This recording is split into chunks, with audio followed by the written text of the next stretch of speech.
Welcome to the Century Capital podcast series. In this series, Century Capital CEO Paul Munford meets industry experts to explore key themes across the property and finance industry, from market trends and sector insights to influences and events that impact all aspects of the UK property industry.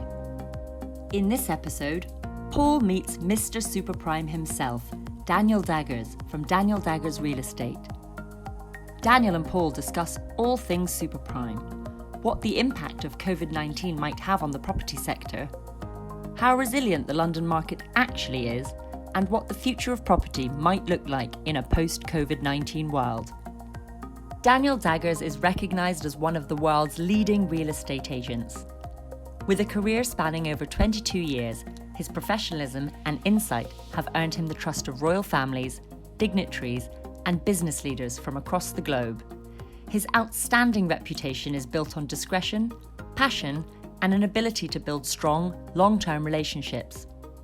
This has resulted in the sale of over $4 billion worth of real estate to date, including one property recently sold in London for a reported £95 million.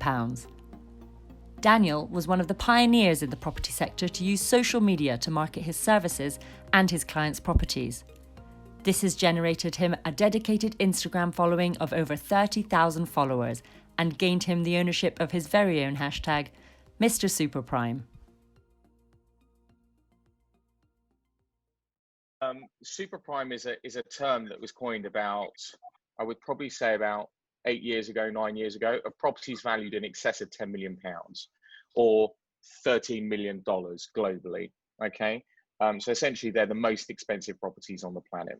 And for many years, probably the past, I'd say circa 8, I've been fully focused in that price region, predominantly in London and overseas. So I nicknamed myself Mr. Superprime, hashtag Mr. Superprime, as part of my social media, I don't know what you would call it, but exploration. And that should give you a good understanding as to why I did it and where I've come from. If I take us all the way back, Superprime was predominantly SW postcode, so Knightsbridge, Chelsea, Belgravia, where Paul's done a huge amount of business, Mayfair, and now it's spread out a little bit to Marylebone, Notting Hill, Kensington, which is a little bit more of established neighbourhood, and it's widening. Okay, it's absolutely widening. Now, the question we really need to ask ourselves is, why is it widening? And that's partially driven or predominantly driven by the profile of the buyers who want to buy real estate. And the profile of buyers have changed. Okay, it was the traditional jet set that was buying real estate in Belgravia because it was their natural environment, it's where they wanted to be. But a lot of I mentioned about 3 years ago, or 2.5 years ago, that I felt that the centre of London in terms of super prime homes was moving slightly further north. And recently, about 3 months ago, there was a stat to say that the average sale price in Westminster has, for the first time, superseded Kensington and Chelsea.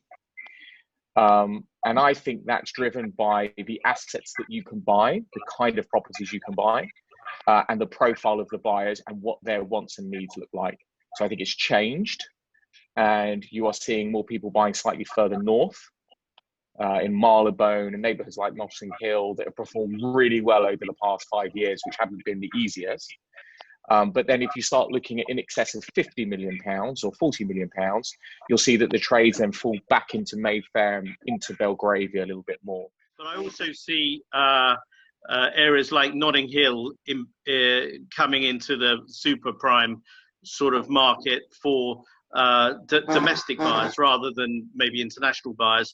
And I mean, last year in Holland Park, Notting Hill, we probably financed about 10 houses over 30 million. Virtually every house, I'm not just saying this, that sold high value house we were involved in Notting Hill, because we know the sort of clients who are active in that market. And it's sometimes a bit of discretion that people are looking for rather than something that screams at you, which may be in traditional Mayfair or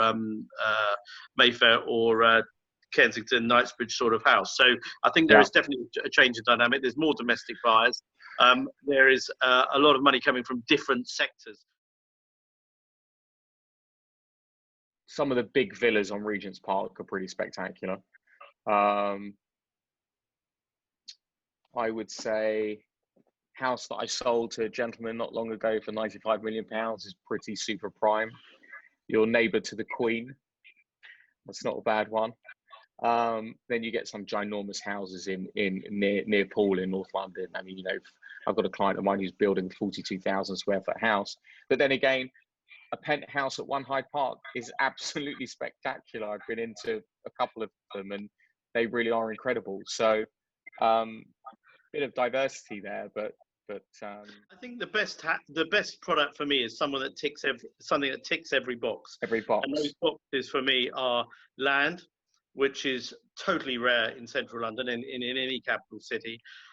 Is land, its scale, usability of the space, that you haven't just got space for the sake of it. My favourite would be a similar size to 40,000 square foot house in prime central London with a 3-acre garden, including a lake you can swim in, indoor swimming pool, better than any 5-star hotel, and space that's very livable. Outside space is important. Proximity to amenities is important. Security is very important. The neighbourhood. I've seen the house that my partner at the time sold the house that I sort of semi fell in love with. Yeah. And we sold it to a very famous musician, and it's in Little Venice, which is where I live, close to in between St John's Wood and Notting Hill, and it was a 4,500 square foot house with an off-street parking space at the front, a 200-foot garden at the rear, and then it backed onto communal gardens. And I have to tell you that I walked in there and I nearly burst because I thought to myself, wow, this is ideal for me. I couldn't do the 30,000 square feet. I think not could I.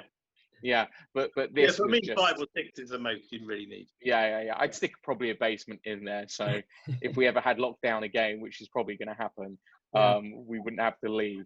But that was my favourite. In terms of super prime, what I would go for in the new build today is the Almancantar block on Marble Arch near this mansion block, actually, the round block that soars above Hyde Park facing west. I think views are very important. That faces west over Hyde Park. If you look at the sunsets there, I'm a big fan of sunsets. It's actually quite incredible there, the views over West London. I sold a penthouse about a year ago to an ultra high net worth from North America. And the requirement I got, it was a referral. The requirement I got was we need outside space and views of a park. And I scoured the market, and in the end, we made a commitment on an apartment for over £30 million, blind. He exchanged contracts before actually seeing it in person on my say so, and the main requisite was built around the scarcity of finding one, a penthouse, two, one with sufficient outside space to entertain not just his family but other people, and exceptional views. Now, if you have that, you've got insane amount of scarcity value, and that's why we bought it. I think the bit, historical houses that have substance. Some of the big ambassadorial houses in Belgravia are astonishing. One that we were involved in recently had the most amazing views, even though it was in central Belgravia. Just everywhere you looked, it was like a wow, which I think you want to get as many wows as you can. I also feel that the idea of living in a home that looks beautiful, but you can't live in it. Yeah. So furniture that is just awkward, it looks beautiful, but it's awkward. It's not how the ultra high net worth lives anymore. It's a younger dynamic. It's kids running around and jumping on people, and sofas in cinema rooms as opposed to bucket chairs. And I think having functionality now, in like Paul mentioned it before, great functionality is worth a hell of a lot. Yeah. And now we're going to go into air quality. We're going to go into, all these elements that create a healthier lifestyle is going to have to be incorporated. I remember doing a piece for my previous business, and they asked me, how important. They asked a number of people how important. What was the question? Not lifestyle, but air quality and what's the word? Purity. Sustainability was how important was sustainability. Yeah. And I said, it's going to be really important. People are going to be very conscious about how they spend their time in their homes and the air qualities and stuff like that. But also what a home's going to look like in 10 years' time. A lot of, especially with lighting systems and hi-fi systems, it's been a lot rationalized now. A home that was done 10 years ago can look terribly dated now, especially if it's all got traditional wiring rather than Bluetooth, Wi-Fi, all that sort of stuff. So you don't want to over-invest because things move on. You really do need to take the right advice. What I find very, very interesting over post 2007, as agents and financiers, everyone was very conscious about and sensitive about how much time your property was left on the market for. Because if you hadn't sold it within 3 months or 4 months, it would go stale and then no one would want to buy it.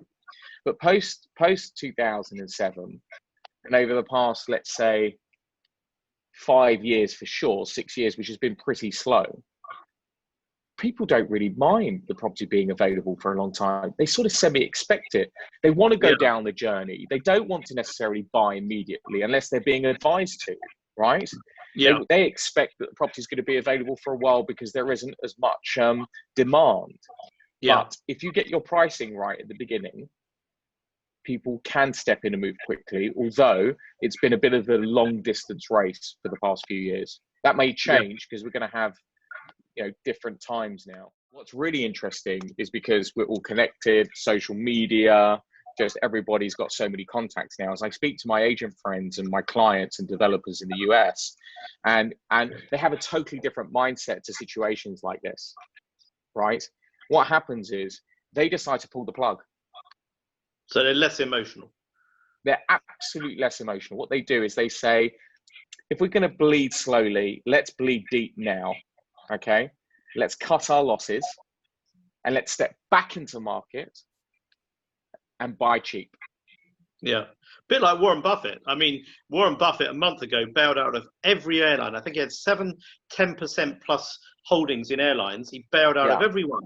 He wasn't sitting there saying it's going to come back, it's going to come back. He just got out. And if it is going to come back, he wants to be in at a lower level. Yeah, he wants to be in at a low level and he wants to be cash ready to do it. Look, I've been doing this for 22 years, okay? And every ultra high net worth or real savvy property person has loaded their bank up, getting ready to go and buy real estate at low levels. The problem in the US, you can do that because people cut their losses to move on to be the next best buyer in the marketplace. Here, we kick the can down the road. So when I've got US buyers that come here, and I've dealt with some very high profile US buyers, and what they do is they play the market as if they're negotiating in New York or Miami or LA. So if there's an asking price of 20 million or 30 million, they'll come in 20% less. And then they'll say, well, okay, counter our offer. And they're waiting for the counter, but the European owner says, no, I'm not countering, you're too far away. Yeah. And it creates a sterile moment. They get offended. Exactly right. And so understanding how to work this process is vitally important, right? But it is very interesting how huge business is being done in the US, huge amount of business being done in the US, but it's so different when we're the closest people to them.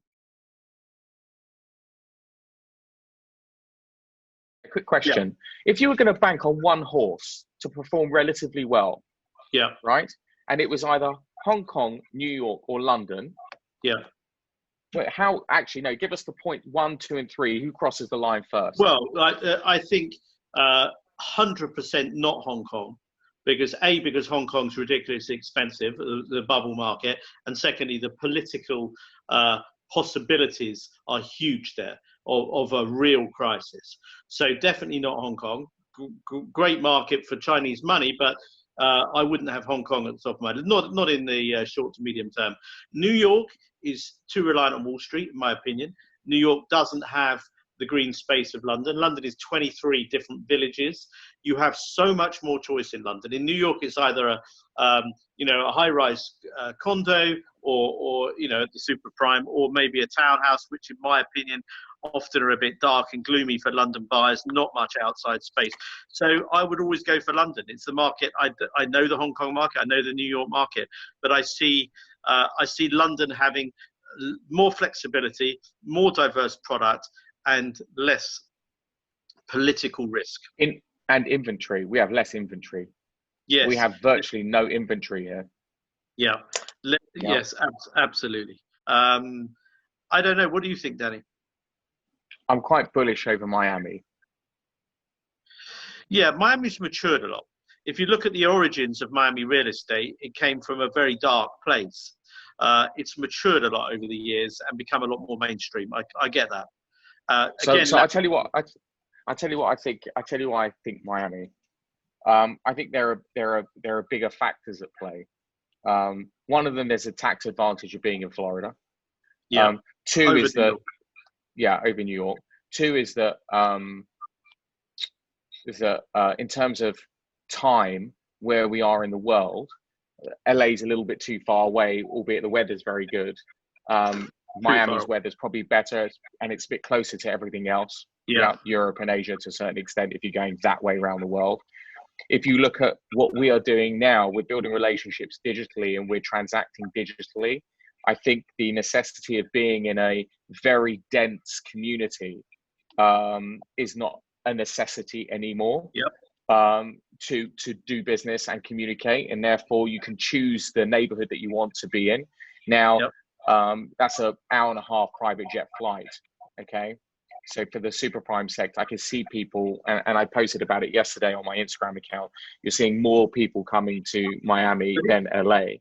Exactly. Take it one step on from that. I think Palm Beach is even a greater attraction because it has more old style wealth. It has more older people who tend to have the wealth. It has so many golf courses, which people like, country clubs on the sea, as is Miami, and probably doesn't have the big city. Well, it doesn't have the big city sitting behind it that Miami does. Has access to boats, which obviously Miami does, which is a big lifestyle thing. The fact that you can moor in some properties a boat at the end of your garden is a huge plus point. So I think both of those cities. I think Miami. Obviously at the moment restaurants aren't the biggest draw, but Miami probably has the best restaurants in the world. Every single brand is represented in Miami, and it has every hotel chain and every condo attached with the hotel facilities attached. Obviously, it's been a founder, one of the main leaders with Ritz-Carlton, W Hotel, Mandarin, all these different hotel brands servicing apartments, which gives you that lifestyle. So where would you go after Miami? What do you think of places like Lisbon? It's funny you say that because I'm going to a place called Comporta, which is just south of Lisbon. And I'm thinking about potentially buying something down there. Take a 20-year view. Comporta will be massive. A lot of the Ibiza crowd are going to Comporta. It's rustic. It's got beautiful wild beaches, Caribbean style sea, although it's not warm. And huge development opportunities there. The key risk with Comporta is they get it wrong. And they start building the wrong product, not eco-friendly, and it becomes another Benidorm. I don't see that. Well, the other thing is can't see that happening because it's about the profile of the people who are going there. But the other thing is that if you've got sweet blood, and wait a second, mosquitoes. Yeah. I think there's an issue with mosquitoes there, so I'm going to go down there and put myself in a position of harm to see if that's actually the case. Well, it is swampland. They love me. A lot of it. There's a lot of internal water, which is swampland. But you can deal with things like that.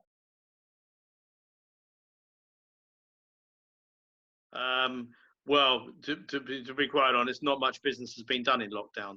Let's be honest about it. A lot of people went into lockdown with a pipeline of business, and that either fell away or transacted. But new, fresh stock. In terms of real estate sales and real estate financings have been thin on the ground. There's a lot of people now that are looking at transactions and maybe things that have gone into lawyers' hands, but it's the market's been down by certainly more than half. I mean, March and April and May's figures will be non-existent in my opinion. I haven't seen the May figures yet, but they're going to be April's were very low, 30-40%, I think, of overall transactions. I think May will be even less. But that, you know, when you have a quiet month like that, it always means it's going to bounce back more. So, and also it's the summer months, I think, you know, with the weather's been great, people will start getting out there and doing stuff now.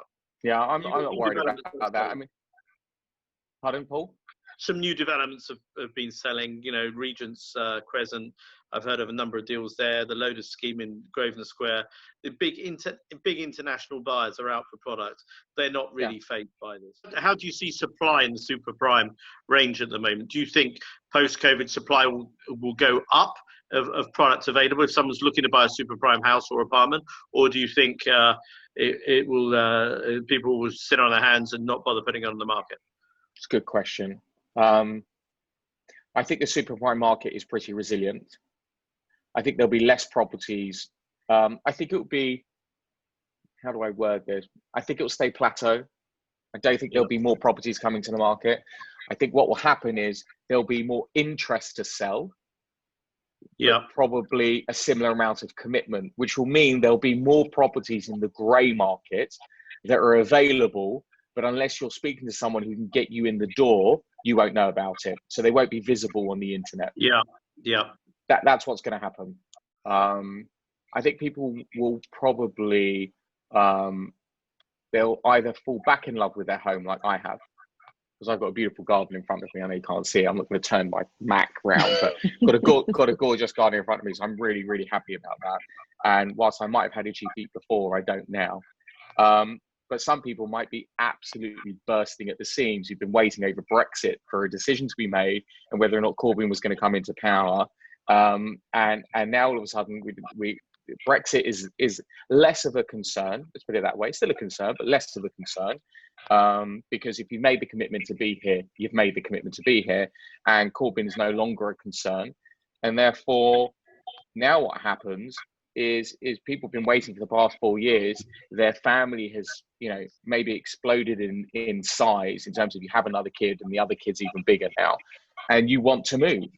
And so they were bursting at the seams previously. They're probably, you know, everything's pulling away now, and there's going to be that interest in going back into the marketplace. Now, what they choose to buy may have changed. They may focus more on outside space. May focus more on little compound style things, i.e. parking and garaging and security and stuff like that. Now, when it comes to selling, I think everything's just going to get a hell of a lot more personal, because I don't think Paul or Holly or Daniel wants to let 15 different estate agents through the door and 15 different people who they don't know. I think what they were going to want is someone who has some experience and know-how into how to ascertain when someone's legitimate and a good buyer, and therefore only allow one agent or two to show your home. Totally agree with that. We just sold something as a principal, and it was prime central London. We put it on at the asking price on a Thursday at 4 o'clock last week. By Friday, we had two competing bids, went for above asking price. 14-day completion. It's just about to complete. And this was someone who wanted a pied-à-terre in London, and they're going to move to a bigger house in the country, but they want to keep a pied-à-terre in London. But this was a pied-à-terre that ticked all the boxes. A double garage on a £2 million property, very rare, in prime London. Unmodernised. A lot of people like to put their stamp on a property.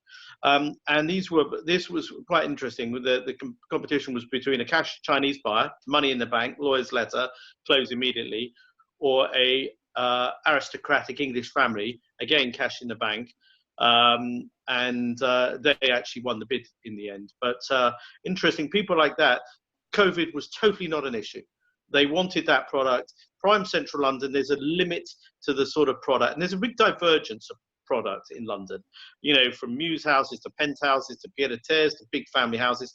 There's a limit to what you can buy. And your point about the agent, we appointed one agent, a specialist in this type of property, and they were fantastic. And they knew who to go to straight away. They didn't want to show 50 people, the old model of some of the newer breed agents, throw enough mud against the wall, hope some of it sticks. that's what was the profile of that agent, out of interest, Paul? Well, it was a Muse house, and they were a specialist Muse agent. So they knew people who wanted this product. They didn't, no disrespect to some of the other more mainstream agents, but you'll have a 2-bedroom flat for sale, and some for 2 million, and you'll have buyers coming around looking for a 1-bed flat for 1 million. And you'd say, well, they would say this is too expensive, and you say, well, why are you here? Why is the agent even showing you this? I think society changes from stuff like this. We've got short memories. Okay, so I'm having conversations with some of the, they make me look like an absolute turnip, the kind of people that I'm having conversations with, and that I've got the ability to bounce ideas from. And I say to them, well, I think this is going to have a big impact. And some say yes, some say no. I think we're going to be reminded of what we're in right now for the next year or two. People are going to be walking around the streets with masks on, right? They're going to have gloves. People are going to be taking their temperature with that temperature gun thing before they go into restaurants. I think this is something that's going to stay with us. I'm not overly concerned. I mean, it's a terrible thing to say. I'm not overly concerned by war, right? I can't see the UK going to war. But I definitely think that if you listen to how the politicians have described the environment we've put ourselves in, and they're saying that we're going to war, we've gone to war with something that we can't see. This is the new age of danger, and I think this will have an impact on people's consideration of what kind of property they do want to buy, and therefore I think it will have an impact on neighbourhoods, because people have gone out onto the press and said values are off, and I'd love to know what Paul thinks of this, but values are off 20%, they'll be off 15%, they'll be off 25%. I think that's absolutely wrong. And the reason why I think that's wrong is that London has become, like a lot of major cities, has become a multitude of microclimates. Okay? If the ownership of most of the properties in Notting Hill is European-based mid-30s, early 40s hedge fund managers, or in the super high net worth position, then they might not have as much of a need to sell as a community in, let's say, Knightsbridge, where there's a lot of Middle Eastern clients who might want to sell. They might have grandfathered in the properties. Yeah, the young kids now are thinking, we want to do our own thing right now. We've got entrepreneurial spirit. It's the digital age. Everyone's got an opportunity. We want to sell the flats that we don't spend much time in, and let's go and cash it out in different businesses and go and invest. Right? Now, that means that there's different microclimates that are taking place. And it's not just nationalities or neighborhoods, it's also asset classes. So it's houses and apartments. Yeah. Yeah, no, I agree. I also think it's very important to see property as a totally different asset class from stocks and shares. Stocks and shares could go down 50% in a day. Real estate, you still have the three fundamentals of reasons that people sell: death, divorce, tax, maybe financial squeeze. Different reasons why people sell. It's different to a stock, and the scope for wide scale price reductions or indeed increases is much more limited. A 10% reduction or indeed increase is quite substantial for real estate, especially over a 3 or a 6 month period. So I just don't think you will see wild fluctuations. And also, as you say, interest rates are low. Obviously, unemployment is important in the country as a whole. If unemployment goes up 1 million or 2, will definitely affect the sub-million market, but I don't think it'll affect the super prime market. So I think the things that can negatively affect the super prime market, perhaps the stock market, but the stock market's pushing back towards levels pre the COVID crisis, which a lot of people can't understand, but it is. There is a lot of money around. This could be potentially inflationary, the amount of money the government has to borrow to put things back on course. But the government's servicing of their huge debt is going to be very easy. It's something like 30 billion a year of servicing costs, which in the general scheme of things is not substantial. It's not like unaffordable for the government. It's just they've got to spread it out over a period of time. I posted 2 days ago about this, and it didn't get too much engagement, but it will do in 6 months' time when everyone goes, "Oh, that was a good point." this concept of lifestyle. So I want to buy a property that gives me an amazing lifestyle. I want to fall in love with my home, but I also want to fall in love with my neighborhood, and I want to fall in love with the local shops and the little fashionistas nearby, and the barista, and it's the best coffee, and so on and so on. Now all of a sudden, I think what's important is live style, right? How you live in your home. Yeah. Right. So you could buy a house, for instance, that's over 6 floors, and it's in the heart of Mayfair, and you can go to town and enjoy yourself as much as you want. But for the past 3 to 4 months, you're not going to be able to do it, right? For the past 2 months, maybe the next additional month, you're not going to be able to really enjoy the lifestyle that you've bought into in relation to buying in that neighborhood. Now, if you've got the same amount of money, let's say £20 million, and you put it in a house in St John's Wood or Richmond or Hampstead Highgate, all of a sudden you almost double the size of the property, the amount of real estate. You have a garden, you have off-street parking, you actually have like a little compound. Some people might look at that and go, interesting play right now. Also, I think it's a not really a hobby, but it's a vocation for people to get their garden looking amazingly beautiful. You can add value in more ways than putting new chandeliers and new furniture in. You can add value by making the garden beautiful, converting a garage to a cinema. Now what I think happens is that your agent becomes even more of a gatekeeper.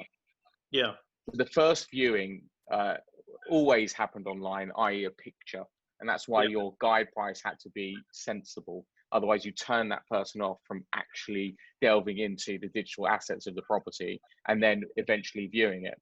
But the agent now is an absolute gatekeeper, because from my experience and the people that I've met, COVID is not a great thing to get. I've had it. I had it about 8 weeks ago. Wasn't pleasant. I'm okay. Thank God I'm healthy and fit-ish.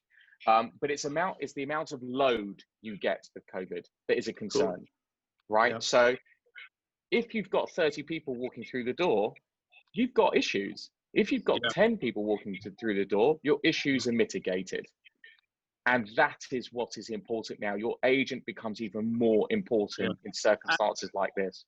Totally. And also, if he knows there was a house that sold last year in the same location, that there were underbidders, genuine underbidders who were very disappointed they lost out, he can go straight to them. He's got market knowledge, not just of real estate, of people that are out there looking. He's kept in touch with these guys, saying, don't worry, the product you're looking for will come along, just be patient. When it comes, you're number one on my list. Yeah. So there's the number one on the listing, but there's also that you also want to get the exposure that you want for the property, right? If you're going to go online, you want to get as much exposure as possible. But your agent now calls up all the other agents in the neighborhood and says, look, I've got an asset that is this. It's not going online, it's this. If you were to go to one person, who would that one person be? Right? I'll share a fee position. Who would that one person be? All of a sudden, you consolidate all the good buys into one place. Yeah. And the agent quarterbacks it for you. Yeah. Okay. Yeah. That's how it should work. So it should be people that I've got, but what you don't want to do is lose the opportunity of getting the best people that other people have, because no one has everybody, right? Yeah. This is how the industry is changing. This is how the industry is definitely changing. It's a much more personalized service. But you want to know where the buck stops. But we were talking about LA, where they have people acting listing agents, bringing in listings, and then people acting for the applicants. Totally separate roles. Obviously, you don't have that. Absolutely right. Yeah. Well, you do. You just don't know about it. Yeah. You see, what's happened over the past couple of years, or let's say the past 10 years, is that the UK has been championing this. Oh, we're so private. We're so private. We're so private. And so the buying agents didn't want to be seen as people who bought property on behalf of people, because they run around and their mandate is very much, well, we're very private. Well, I don't tell you everything. You know, I'm super private. No one knows what I'm up to, right? Yeah. Unless I want to tell you. And I think the main reason why everyone is so sensitive here, or has been very sensitive in the UK, is because, frankly, our KYC and AML the requirement has been so low that you know, there was a documentary about the UK years ago that said that we were the sorting house for grey cash, you know, for dark money. And now the only people that can actually buy real estate right, are people with clean cash. Yeah. It's fantastic. So what do you want? You want to deal with someone who you know is an expert, who you know the buck stops with, and they act on your behalf, because everyone else that you meet is selling to you, not for you. Yeah. Yeah, I get that. I think London's been cleaned up a lot. People still say London's loose, but it isn't. You've got to have a lawyer. No. It isn't. I haven't had a KYC issue ever, thank God, in my time. But I can tell you now, our procedures are thicker and deeper than anywhere else that I'm aware of. The authorities get the dodgy money before it gets to the real estate market now. There's a lot of hurdles for someone to climb before they even think about real estate. But with their lawyers, their advisors, with accountants, the real estate agent is coming very late to the play. To get through all these hurdles, they would have to be. It's not going to happen. Houdini. Yeah, it's and also obviously with the proceeds of crime order and the unexplained wealth orders, if you've got money in real estate, it's not safe like it used to be. The courts can come at you and they can take it away as quick as you bought it. And there's, I think, some properties near where I'm in Bishop's Avenue here in Hampstead have been impounded like that. So people are wary of that as well. That just because you've got something in a BVI, it doesn't mean it's untouchable. No. But I personally, I think that's a good thing, right? Totally. It makes the property market a lot more stable, and it makes prices a lot more realistic. I've seen things over the years, like on particularly short leases, sold for silly prices. That because obviously if it skewed all the data. If it is dodgy money, they don't really care, do they? If they're buying for 20 and selling for 15, it doesn't really matter. You don't have that. Because the threat externally is far greater than the cost of paying too much money for something here, right? Yeah. That was the driver. But I think you're going to see many more people being acted for. Many more. I'm retained on £40 million worth of acquisitions at this moment. What do you think in terms of that model? I saw CBRE have just launched essentially a buying agency, recruited a lot of Savills people. What do you think? Do you think that's going to happen more? I think this is a bespoke service. Yeah. I think the concept of buying one of your most expensive assets from someone who's a stranger is gone. Right. I think that we're going into a world of referrals. Yeah. Where there is trust equity. You built trust. So let's put it this way. Paul's in the UK right now. He's in his beautiful home because it looks very beautiful, even though you're getting too many visitors. And you're sat there and you want to buy a place in Bangkok. Yeah. Right? You're going to aimlessly go on the internet and Google Bangkok. Right? Yeah. And you're going to meet a stranger who's not acting on your behalf and is going to sell you anything, and you've got no idea what you're doing. And you're an intelligent guy. Yeah. Right? Okay, flip it round the other way. It still works the same. Right? It absolutely doesn't work. So what's going to happen is Paul is going to speak to his Thai friend or his friend who spent a lot of time in Asia, or he's got businesses there, and he's going to say, listen, David or Jessica, I'm looking to buy something in Phuket. Or Bangkok, sorry. I'm looking to buy something in Bangkok. Yeah. Okay, great. This is the person I've dealt with. I trust this person. Get on with it. Now you take that trust equity that you built with Jessica, and that's shared with the person overseas in Bangkok. Yeah. And if the person screws you in Bangkok, they've lost the relationship with Jessica and they've lost you as a client. One of the things about the market is the craziness of valuers. Really, you've got to understand valuation from surveyors is an art, not a science. We had this house valued between 8 and 10 million. His agent had valued it at 16. A Qatari came along, bid 14. He didn't really want to take it, but with the Brexit vote creating uncertainty, he took it. So he sold a house for 14. A couple of chartered surveyors had valued at sub 10 million. Including your ex-firm.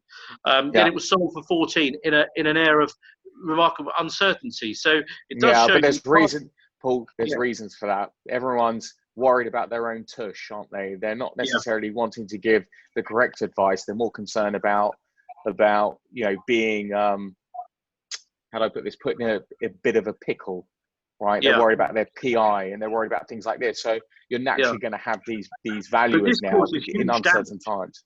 But this Yeah, of course causes it does. huge damage in the finance markets, because you can have a lender who is happy to lend 60% or whatever of the value, but if it is a massive down valuation, it kills the loan deal, which then can either put the guy in a margin call situation. A lot of lenders have been margin calling, which is obviously calling for more cash to bring down the level of mortgage.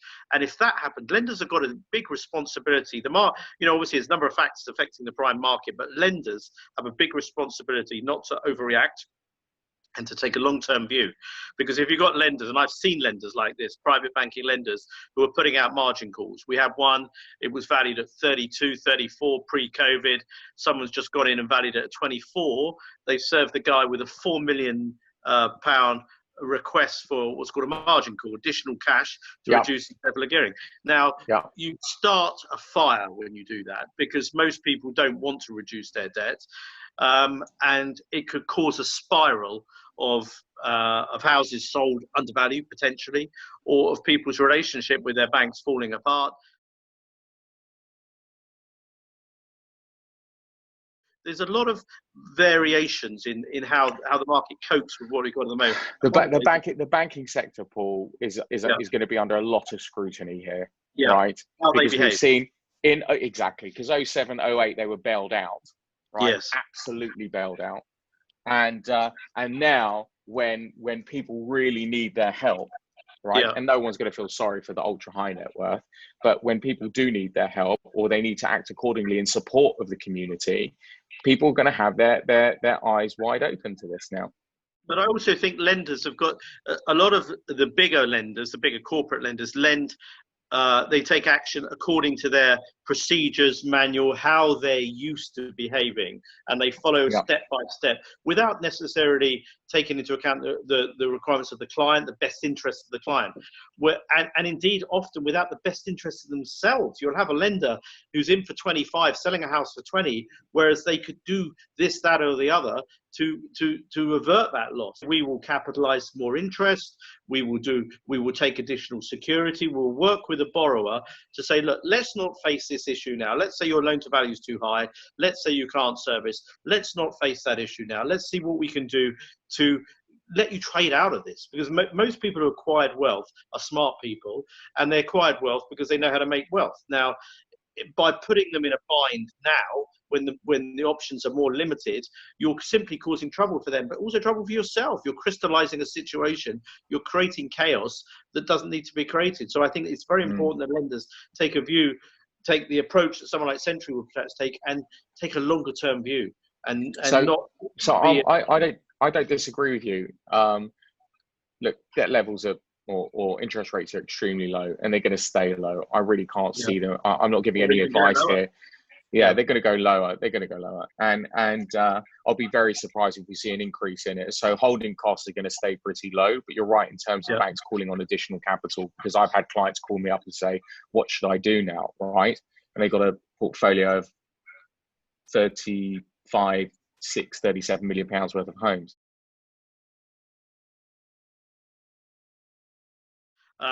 There's a keenness on younger people to perhaps work from home at least some of the time. But unfortunately, the decision makers are older people like myself, who are culturally, generally, not really on the same page. They like to see people in the office. They like to be able to have a quick word with someone about how you're doing, have a quick drink after work.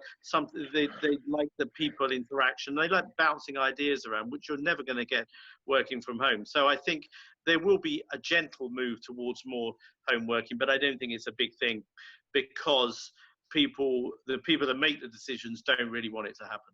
I think it might happen in 20 or 30 years, but I just don't get the bounce and the buzz of working from home. And I think if people have people in an office, I think the productivity goes up. But there's different views on that. I think it depends on the industry. Totally. I think it totally depends on the industry. Look, people are getting married over the internet, right?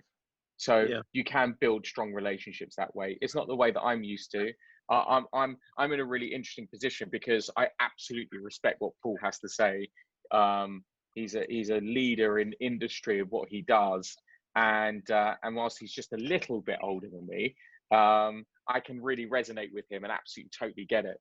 But I can also see the people that I'm engaging with, who are in their 20s. Some of them have obscene wealth, but also some that I just work with and I like surrounding myself by because it keeps me young.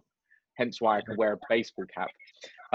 But what do I think? I think that different industries are going to work in different ways. Zuckerberg came out with a statement to say, look, you don't need to live in big cities anymore. Everyone can work remotely. It's more cost efficient for you, and you choose your time. And I think that if you can do business by the internet, and you choose to work that way, I think it's very much down to the employee or just the person who's working.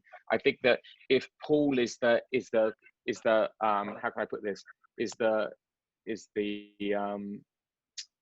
like the center of his business, it's going to be really important that you're near him, because you want to learn from him and you want to hear what he has to say, and you want to network with him because he can take you to places. I'm sure you did, and it's easier to do that if you're face to face with someone. Yeah, and that's going to be super important. But I do think that the office space is a networking space. It's not a space to do business. It's a space to network. So it has to be a place of community. That's what I think, right? No. I don't need to be sat in an office at 8:30 in the morning to prove to my boss that I'm working hard. My boss will know if I'm not delivering, right? But I want to go and meet people. I want to go and hug my friends. I want to kiss my friends hello. I want to build a bond with Paul and, tap him on the shoulder and tell him, your collar's out or whatever it may be, right? Yeah. That's what I want to do. That's how I build rapport with people. And that is going to definitely continue. Yeah. I think people, I certainly my point of view as well, that they will, working in Central London as well, there's a lot of venues you can meet people at that are a lot nicer and a lot more fun than meeting someone at the office. And a lot of private clubs have sprung up where you can have a coffee or lunch. Paul, for years, in my previous firm, I met every client, anyone who wanted to meet me at Chiltern Firehouse. Yeah. Including receivers. Yeah. People don't want to be sat in a grey environment. No. I mean, it's just a sterile place. And if anyone ever has a meeting with me, I'm absolutely not interested in having a sterile meeting with somebody, because I truly think that it's a fake environment. I want to know Paul. And it's uninspiring. I remember in the old days, banks like Coots will invite you to lunch at their office. I mean, I can't think of anything worse. No. Rubber chicken and a screw top wine that you don't even want to drink. It's it's not what's interesting, especially in the super prime world. We don't need that now. We'd much rather do Arts Club or Chiltern or Oswald's or somewhere like that. So Fino's is awesome, right? Because you get everybody in that place, and the food's quick and it's tasty, and everyone's trying to hear what everyone else is saying. Yeah, it's fascinating. I'll tell you a funny story, actually. I know an art advisor very well. He's a very cool dude, and I get a text message from him saying, "Oh, there's some people talking about you," right? So I'm like, "Where are you?" And he says, "Well, I'm in Fino's, and I'm right next to these group of agents who are talking about you." And I said, "Okay, can you do me a favor and send my regards?" He said, "Better than that, I'm going to tell them that you have ears everywhere. That's going to really spook them." It's so crazy. It just shows you. I've heard that before. It's so crazy when you hear someone talking about you or someone and often they don't even know that person. They've just really, you've got to be so careful about what you say to who. It always amazes me, the top end of the finance market, the solidity and the fact that it keeps going. There will be lenders that leave the market, but then there's lenders that come into the market. Recently, we've handled 2 big transactions from a lender that I had no idea existed 6 months ago. Came into the market with big pots of money. And my job, like Daniel's, is to keep the finger on the pulse about who's out there, who's looking to deploy funds into the UK market, the high end. And there's always someone, and you only need one. There's always someone. There's always lenders leaving, coming back, new people coming in.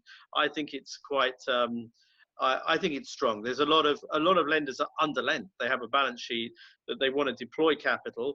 Obviously, they found it difficult in the COVID times, but I think coming back, they will be looking to get money out, and there are new lenders, as Middle East especially, who want to put money into London. We talk about London, New York, Hong Kong. You know, where else do you feel safer investing money? If you're lending at 50 or 60% loan to value, and really the realistic volatility of London real estate is perhaps 10% plus or minus in a year, you're pretty safe, especially if you're lending to wealthy people who've got other assets, which they generally are. So I think, you know, in terms of where a bank can deploy capital, probably, you know, high-end residential is one of the safest places they can put it. So I think you'll always see lenders there. There'll be times when they're more bullish and they'll go up to 75% of the value as a loan, and there'll be times when they want to restrict to 50. But largely, there'll always be appetite for lenders, in my opinion. Yeah, I'd agree with you. I think there's going to be some people that will lose their balls in terms of their appetite to do it, and they'll step out, and then there'll be new people who step back in. You know, this is how a friend of mine is setting up a challenger bank. They're about to get their banking license. They're coming in at what they believe is a fantastic time, right?